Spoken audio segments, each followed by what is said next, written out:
Perfection. We all want it, and yet none of us are actually attracted to it. We're all inspired by strength, but we are threatened by perfection.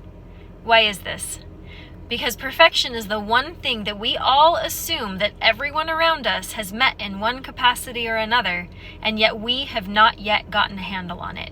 We compare our worst to their best, and that best is often a lie. When my husband and I were young, he invited a friend and his wife over for dinner. We had completely forgotten until they drove up and got out of their car and began walking up to our house. We were extremely embarrassed in that moment because we could not give them the vision of perfection. Not only was our house a mess, our dishes were not done, and dinner was not ready. It hadn't even been started.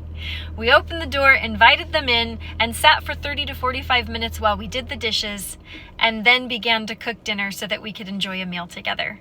It was one of the most embarrassing moments, and yet it is one that I am extremely grateful for, because in that moment, we could not be viewed as a perfect family.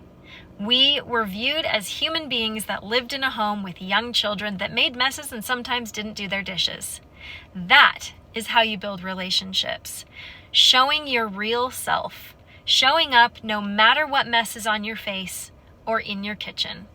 Doing the best that you can is all you can do and all you can expect of others. So stop assuming that perfection is what you should be achieving, and recognize that life should just be lived, enjoyed, and experienced. And those relationships that you will form along the way as you show your imperfections and the reality of life are going to be the best ones you could ever imagine possible.